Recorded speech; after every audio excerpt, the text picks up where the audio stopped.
Assalamualaikum warahmatullahi wabarakatuh. Oke teman-teman semua, selamat datang. Saya ucapkan terima kasih kepada teman-teman semua yang telah meluangkan waktunya untuk menonton video ini. Oke, pada pertemuan kali ini kami dari kelompok 2 ingin mempresentasikan mengenai materi yang akan kami sampaikan mengenai video ini. Di sini saya tidak sendiri, di sini ada Teh Anissa, ada Teh Siti Hamidah, dan ada juga Teh Farah. Oke teman-teman, tanpa lama-lama langsung saja kita ke materi yang pertama yang akan disampaikan oleh saya. Yang pertama yaitu mengenai pendidikan Islam. Apa itu pendidikan Islam? Pendidikan Islam itu menjadi tolak ukur bahwa Islam dan umatnya telah memainkan peran dalam berbagai aspek budaya, sosial, maupun politik. Perjalanan sejarah pendidikan Islam di Indonesia telah ada sejak masa kerajaan Islam, yang merupakan salah satu bagian dari periodisasi sejarah pendidikan Islam di Indonesia. Menurut beberapa catatan sejarah, kerajaan Islam yang pertama di Indonesia adalah Kerajaan Samudra Pasai yang didirikan pada abad ke-10 Masehi. Masa Kerajaan Samudra Pasai.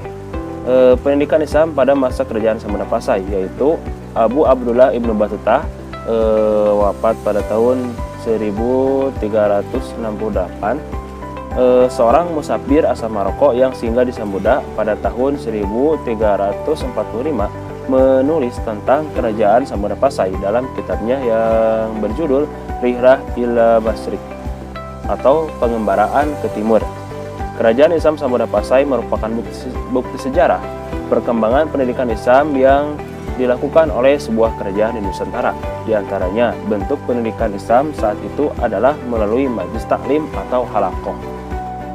Terus, berdasarkan pendapat Ibnu Battuta tersebut, bisa ditarik bahwa sistem pendidikan Islam di masa kerajaan Samudra Pasai yaitu 1. Materi pendidikan dan pengajaran bidang syariat yaitu fikih madhab Imam Syafi'i. 2. Sistem pendidikannya secara informal berupa majelis taklim dan halaqah. 3. Tokoh pemerintahan merangkap sebagai tokoh agama. Dan 4. Biaya pendidikan agama bersumber dari negara. Nah, itu merupakan sistem pendidikan pada masa kerajaan Samudra Pasai. Nah, untuk materi selanjutnya akan dilanjutkan oleh Teh Siti Anissa. Yang selanjutnya yaitu masa kerajaan Malaka.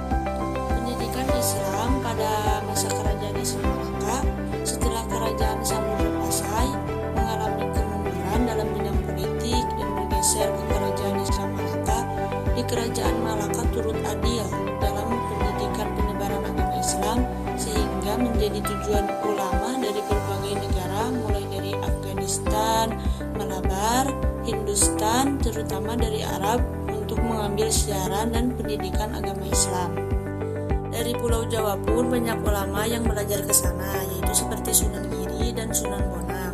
Setelah mereka belajar agama, mereka mendirikan pesantren di daerahnya masing-masing. Istana kerajaan juga berfungsi sebagai tempat mudzakarah masalah-masalah ilmu pengetahuan dan sebagai perpustakaan. Mata pelajaran yang diberikan di lembaga-lembaga pendidikan Islam dibagi menjadi 2 tingkatan. Yang pertama yaitu tingkat dasar, terdiri atas pelajaran membaca, menulis, bahasa Arab, pengajian Al-Quran, dan ibadah praktis. Yang kedua, tingkat yang lebih tinggi dengan materi-materi ilmu fikih, tasawuf, ilmu kalam, dan lain sebagainya. Selanjutnya yaitu akan dilanjutkan oleh Teh Siti Hamidah. Yang berikutnya ialah masa kerajaan Aceh Darussalam. Pendidikan Islam pada masa kerajaan Aceh Darussalam. Sultan Iskandar Muda dari kerajaan Aceh Darussalam juga sangat memperhatikan pengembangan agama dengan mendirikan masjid-masjid seperti Masjid Bait Ar-Rahman di Banda Aceh dan pusat-pusat pendidikan Islam yang disebut Dayah. Dayah berasal dari bahasa Arab Zawiyah. Sultan mengambil ulama sebagai penasihatnya. Yang terkenal salah satunya ialah Syekh Syamsuddin Al-Sumatrani. Selain itu ada juga ulama yang terkenal seperti Syekh Nuruddin Al-Raniri yang menyiarkan madhab Syafi'i dan ajaran tasawuf yang diajarkan Syekh Hamzah Fansuri dan Syamsuddin Al-Sumatrani. Kemajuan pesat lembaga pendidikan di Aceh telah menyebabkan orang menjulukinya sebagai Serambi Mekah. Sistem pendidikan umat Islam sebagaimana yang telah dilaksanakan di negeri-negeri Muslim adalah pengajian Al-Quran.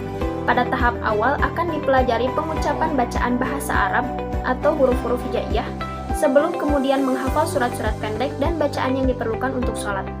Pelajaran lebih lanjut ialah pelajaran tentang masalah yang berkaitan dengan hukum Islam, seperti fikih dan tasawuf. Dan yang terakhir akan disampaikan oleh Teh Farah.